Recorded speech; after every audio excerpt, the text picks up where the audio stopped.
क्या तुम्हें याद है वो रातें जो तुमने अपने कमरे में अकेले गुजारी है? बड़े अपने पलंग पे यही सोचते रहते कि काश कोई होता मेरे साथ में इस कंबल में।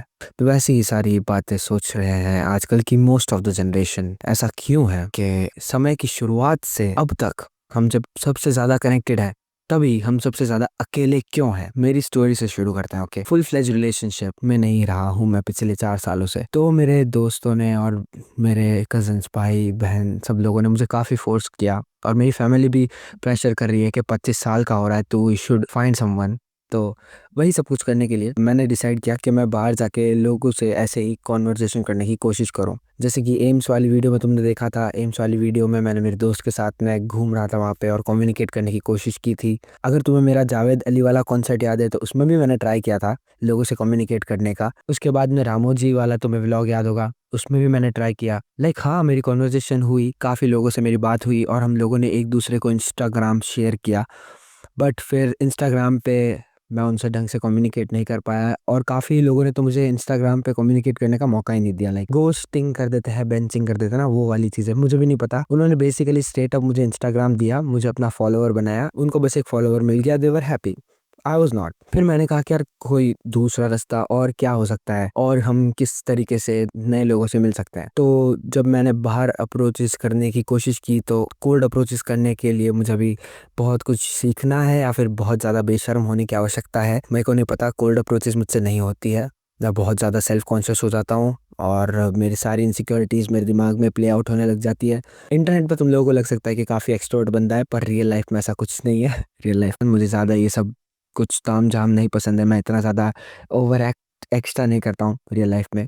मैं काफ़ी चिल रहने वाला बंदा हूँ, तो मेरे लिए काफ़ी हार्ड था वो। तो मैंने सोशल मीडिया के थ्रू दोस्ती करने की कोशिश की, और सोशल मीडिया के थ्रू दोस्ती करना उतना ही फन था जितना कि रियल लाइफ में लोगों को कोल्ड अप्रोच करना। रियल लाइफ में रिजेक्शंस तुम्हें पब्लिक ह्यूमिलिएशन मिलती है, इंटरनेट पे तुम्हें सेल्फ पिटी और सेल्फ ह्यूमिलिएशन मिलती है, क्योंकि तुम्हें तो पता चल रहा है ना कि तुम्हें किसी ने रिजेक्ट कर दिया, किसी ने तुम्हारा मैसेज सीन ही नहीं किया, किसी ने तुम्हें सीन पर छोड़ दिया, या फिर किसी ने तुम्हारे मैसेज की स्क्रीनशॉट लेके एक गंदी स्टोरी डाल दी। नहीं, लास्ट वाला मेरे साथ नहीं हुआ, पर तुम समझ सकते हो मैं क्या कह रहा हूँ, राइट? फिर मेरी फ्रेंड से बात हो रही थी, उन्होंने मुझे सजेस्ट किया कि मुझे डेटिंग ऐप्स को ट्राई करना चाहिए। तो मैंने कहा ठीक है, मुझे लगा नहीं था कि जोधपुर इतना एडवांस हो गया होगा कि डेटिंग ऐप वगैरह यहाँ चलते होंगे, but it turns out I was wrong. काफ़ी ज़्यादा गलत था मैं। हाँ, पर एक चीज़ मैंने बहुत नोटिस किया, हमारी लाइफ के अंदर 2 प्रकार की कन्याएँ होती है। एक जो हमारी आइडियल टाइप होती है, वो कन्या जिस कन्या को हम हमारे सपनों की रानी कहते हैं, जैसी हमें चाहिए, सर्वगुण संपन्न, नशे ना करे, एटसेट्रा एटसेट्रा। दूसरी वो जो हमारा सबकॉन्शियस डिसाइड कर चुका है कि तेरी बीवी ऐसी दिखेगी। मैं जो यहाँ पे कर रहा था वो ये था कि मैं हर किसी लड़की को राइट स्वाइप कर रहा था, क्योंकि मैं बहुत दिनों से डेटिंग ऐप पर था और मुझे कोई मैचेस नहीं आ रहे थे। तो फिर मैंने क्या किया, मैं हर एक इंसान को राइट स्वाइप करना शुरू कर देता हूँ, और मुझे काफ़ी सारे मैचेस भी मिले। मतलब हम लोग बात वगैरह करते हैं कि I try to get a genuine connection, पर जब भी मैं थोड़ा सा जेन्युइन कनेक्शन फॉर्म करने की कोशिश करता था, तो मेरी कॉन्वर्जेशन 1-2 मैसेज तक ही चलती थी, और फिर उसके बाद में मैं घोस्ट हो जाता था। पर जैसे ही मैं थोड़ा सा फ्लर्टी और नॉटी वो वाला रेज़ वाली बातें करने लगता था, तो मुझे काफ़ी अच्छे रिस्पॉन्स मिलने लग जाते थे, और काफ़ी लंबी बात होती थी, जो कि बात होती नहीं थी, क्योंकि उन बातों में हम लोग एक दूसरे के बारे में जानते कम थे और सिर्फ एक दूसरे को ये बताते थे कि मैं कितना बड़ा रिज़वान हूँ। आई मीन मैं कितना बड़ा रिज़वान हूँ। नहीं समझे तो कोई बात नहीं। डेटिंग ऐप्स में मेरा ये एक्सपीरियंस था। अगर किसी के साथ में फाइनली मेरी डेट शेड्यूल हो भी जाती है, हम लोग दोनों के शेड्यूल मैच करते हैं और हम फाइनली डिसाइड करते हैं कि हम लोगों को मिलना चाहिए, और हम मिल भी लेते हैं। आई गेस जब मैं उन लोगों से मिलता हूँ, I try to act all good and all that, पर क्या आप अपने लवर से ये एक्सपेक्ट करोगे कि वो आपके साथ में जेंटलमैन की तरह ही बिहेव करे, या फिर आप उनसे ये थोड़ा सा एक्सपेक्ट करोगे कि वो आपके साथ में थोड़ा सा फन और थोड़ा सा क्यूट और रोमांटिक बिहेव करे? तो वो सब चीज़ें मैं ऑर्गेनिकली नहीं कर पा रहा था। जो चीज़ जेन्युइनली नहीं आई, वो उन्होंने भी जेन्युइनली परसीव नहीं किया। उनको पता चल गया कहीं न कहीं पे कि he is not into me, इसलिए हमारी कभी सेकंड डेट नहीं हुई। और मैं मिजरेबली फेल कर गया। दूसरी डेट नहीं बनने के लाखों करोड़ों रीजंस हो सकते हैं। मैं उसके बारे में ज़्यादा ओवर थिंक नहीं करना चाहता, क्योंकि हो सकता है कि मेरी काफ़ी सारी गलतियां हो, पर क्योंकि मुझे किसी ने बताया नहीं कि मेरी क्या गलतियां थी, तो अगर मैं खुद ही से बैठ के गलतियां सोचूंगा तो जो मैं सोचूंगा वो मोस्टली मेरी अपनी इनसिक्योरिटीज़ ही होगी, इसलिए मैं उस बारे में ज़्यादा सोचना नहीं चाहता। दूसरी चीज़ जो मैंने नोटिस किया बहुत ज़्यादा कि लोग एक दूसरे से बात करने में बहुत ज़्यादा कतराते हैं। मेरी कुछ डेट्स पे मैं जिन लड़कियों से मिला वो अभी तक ढंग से मूव ऑन भी नहीं कर पाई हैं अपने पिछले रिलेशनशिप से, और उनकी बातें सुन के मुझे ऐसे लगता है कि उनके बीच में जो लड़ाइयाँ हुई है जिस वजह से उनका ब्रेकअप हुआ है वो सारा ढंग से बात करके प्रॉब्लम के ऊपर डिस्कस करके सॉल्व हो सकता है। मतलब जो दोनों पार्टीज इन्वॉल्व है उस रिलेशनशिप में वो दोनों ही उस टॉपिक के बारे में बात नहीं करना चाहते। अभी रिसेंटली मैंने ये जवानी है दीवानी की अदिति जो कि है कल की, उनका एक रील देखा था। तो उसके अंदर वो बात कर रहे थे कि किस तरीके से उनको जब ब्रेकअप करना होता है तो वो उन पे चीट कर देती है। How F up is that? सोचो, तुम्हारी लड़ाई हो गई तुम्हारी लवर से, अब आप उससे कैसे ब्रेकअप करोगे? ऑप्शन ए, आप उन्हें बताओगे कि ये रिलेशनशिप क्यों वर्क नहीं कर रही है और आपको क्यों उनसे ब्रेकअप चाहिए। ऑप्शन बी, आप उन्हें गोस्ट कर दोगे।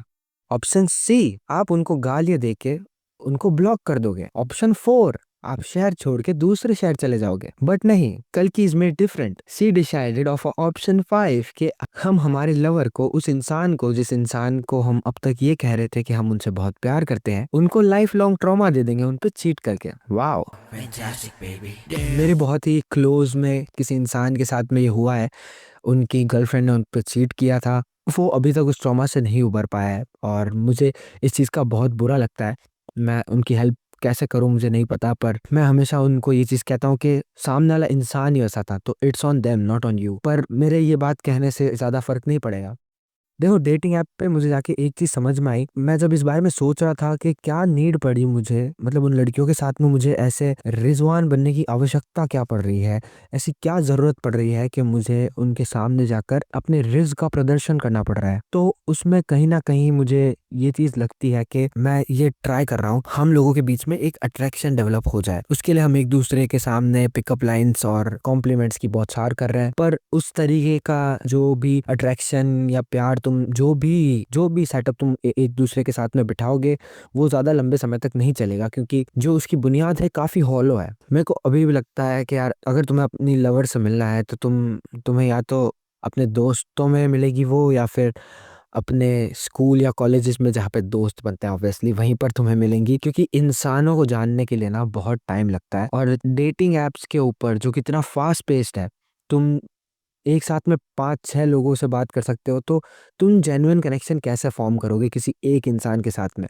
वो डेडिकेशन, वो प्यार ना ऐसी चीज नहीं है जिसको तुम रश रश में कर सकते हो यार। तुम you can have a quickie, you can have sex so fast, पर तुम प्यार वैसे नहीं कर सकते हो। प्यार करने के लिए तुम्हें बहना पड़ता है, तुम्हें गिरना पड़ता है, तुम्हें उठना पड़ता है, तुम्हें सामने वाले इंसान को जानना पड़ता है और सामने वाले इंसान को अपने आप को जानने का मौका देना पड़ता है। इसीलिए प्यार इतना ज्यादा खूबसूरत होता है। अब आपके दिमाग में जो आपके आइडल टाइप है, मोस्ट ऑफ द टाइम आप उस आइडल टाइप के सामने जाके खड़े होकर बात करने की भी हिम्मत नहीं रखोगे, क्योंकि या तो तुम्हारे एक्सपेक्टेशन बहुत ज़्यादा बड़े हैं, या फिर तुम्हारी सेल्फ इमेज इतनी ज़्यादा ब्रोकन है, तुमने अपने आप को इतना नीचे गिरा रखा है अपनी नज़रों में कि तुम ये सोचते हो कि मैं डिजर्व ही नहीं करता ऐसी लड़की के सामने जाके उससे बात करना भी। उस किसी लड़की को देखते हो तुम, उसको देख के तुम्हारे दिमाग में हजार ख्याल आने लग जाते हैं, तुम उसे पहले से ही उठा के एक पेडिस्टल पे रख देते हो कि वाह यार ये तो नेक्स्ट लेवल है भाई, ये तो देवी है साक्षात। मतलब ऐसा करते होंगे ना कुछ लोग, तो मैं इंक्लूड नहीं हूं उनमें। तो अब तुम बताओ, जब तुमने उसको उठा के एक पेडिस्टल पे रख दिया तो उसके सामने जाने में तो फटेगी ना भाई तुम्हारी।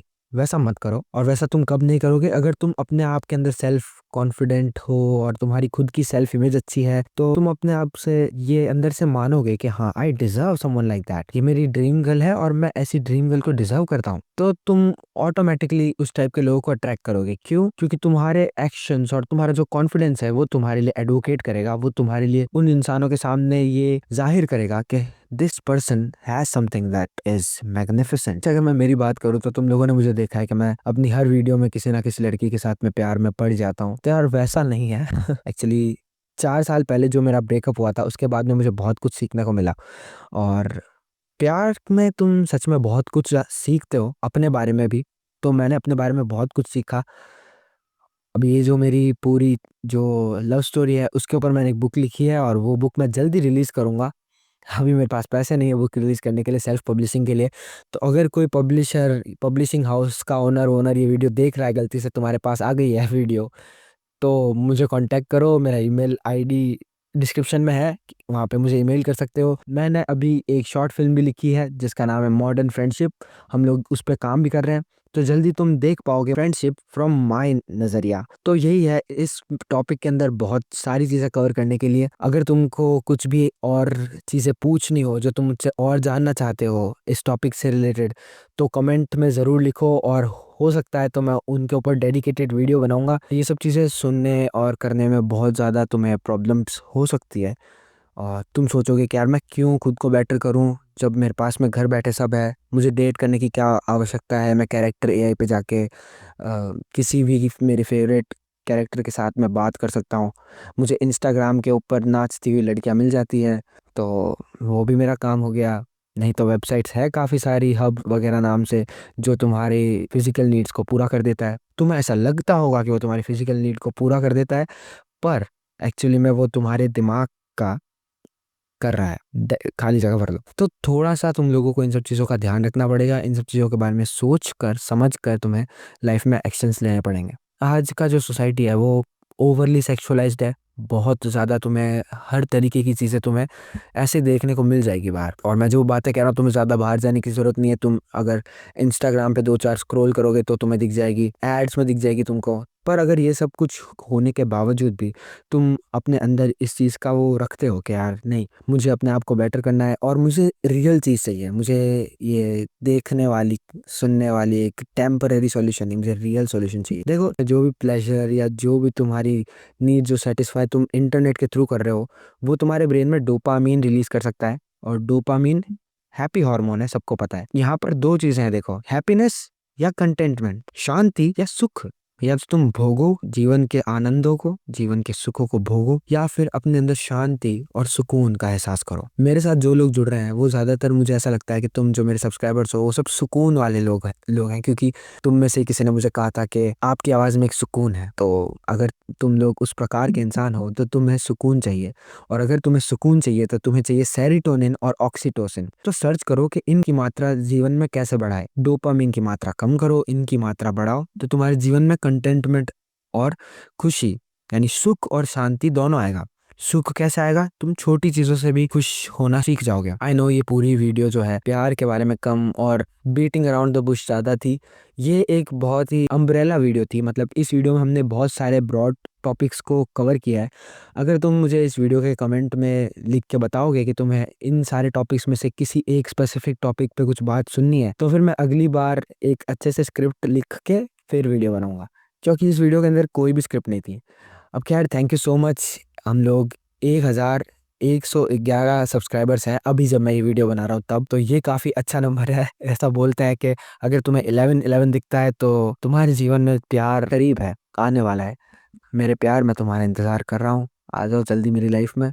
और प्यार जीवन के लिए कितना आवश्यक है ये सब हम लोग अगली वीडियोस में देखेंगे। तब तक तुम मेरे प्यार भरे गाने सुन सकते हो, यहाँ पर आ रहे होंगे, मेरे प्यार भरे गाने जाके सुनो, और मैं तुमसे मिलता हूँ वहाँ पर।